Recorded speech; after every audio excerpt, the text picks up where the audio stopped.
Brewmasters, yes it is I, once again the conspicuous Moo. I know, I said I wasn't going to make another video before Shadowlands, but we have had a number of changes and a few sims have come in and there have been a few updates, so I just thought I'd quickly give those out to you. I'm sorry to break in on your sleep routine. I'm sorry, you know, you're probably trying to hoard as much popcorn as you possibly can, getting ready for the big event. But, you know, these are relatively important things that I think we should go over. So, as always, let's get cracking.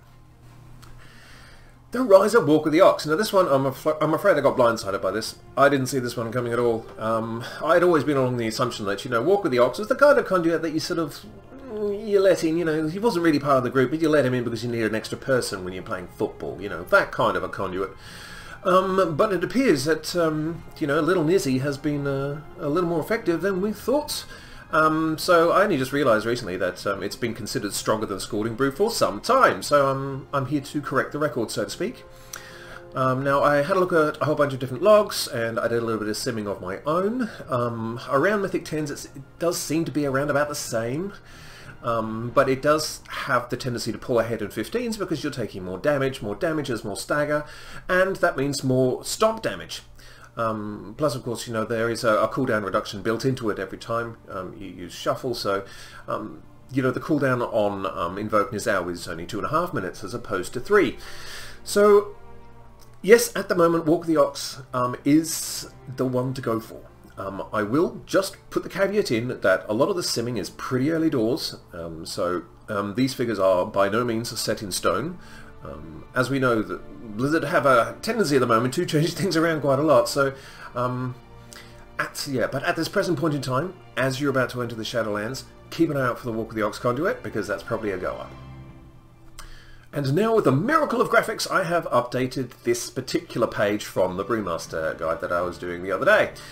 So Walk of the Ox will now be definitely a green, that's certainly one worth taking, and Scalding Brew has been relegated to the yellows. So good on you, Nizzy.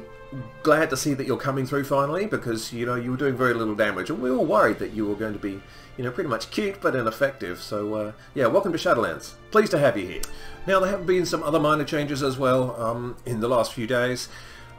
Fortifying Brew was 6 minutes initially, then it was changed to 7 minutes because, and it's been brought back down to 6 minutes. So, you know, you got a minute shaved off, you know, one of our longer, and, you know, it's an okay cooldown. As most Brewmaster cooldowns are, yeah, it's alright. But, you know, it's good news. Feline Stomp at the moment is simming higher for AoE situations, so sort of 3 mobs and upwards. AoE situations such as, I don't know, Mythic Plus. So, I mean, damage-wise, it seems to be simming higher than the other Covenant abilities at the moment. That is not a reason by itself to take it, but it is something you might want to bear in mind. It's kind of nice our Night Phase coming from the cold, because it's been pretty chilly for Feline Stomp for a lot of beta. Similarly, Venthy's Fallen Order is now simming a little behind the others in terms of raw DPS over the course of a dungeon. But, you know, if you still want a whole bunch of crazy monks to burst your enemies down, then it's still the go-to. I mean, it's not a bad choice, Venthyr. It's just that party thing I can't stand.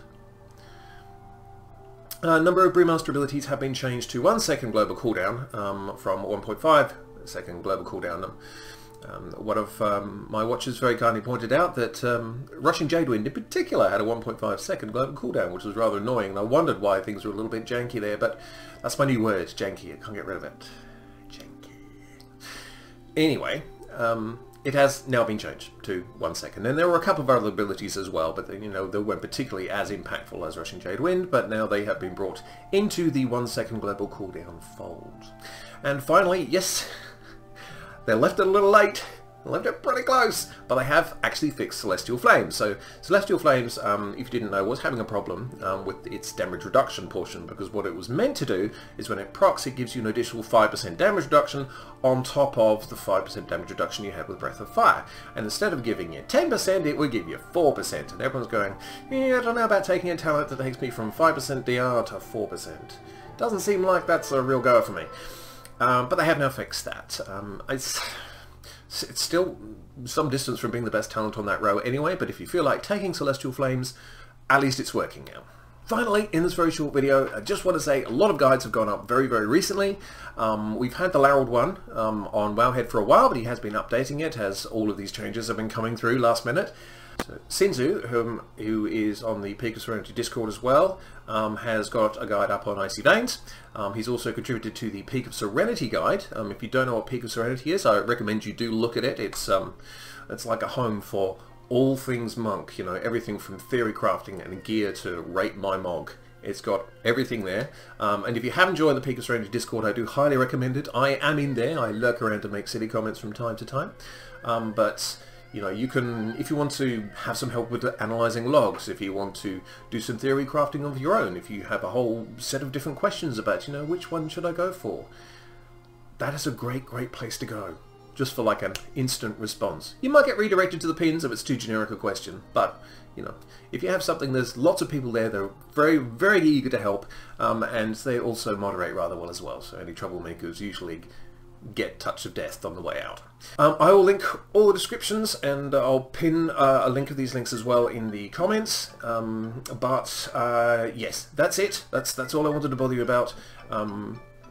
I just wanted to make sure that you had that information, particularly with the Walk the Ox thing, because, you know, you went and got Scalding Brew, and you, yeah, Scalding Brew, and then, so, oh, actually, yeah, that other conduit's better.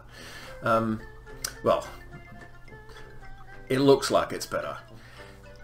I've hung my hat on that one, haven't I? Anyway, we're going to have Shadowlands here at about, I think, about 10 AM tomorrow. Yeah, we got a pretty good deal out of this one.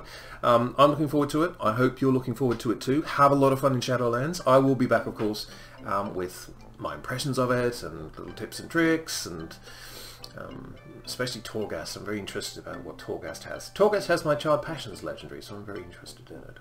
Anyway, yeah, get some sleep. Make sure you stock up on sugar, and I'll see you in there. So, I'm the Conspicuous Moo, and a very good night to you.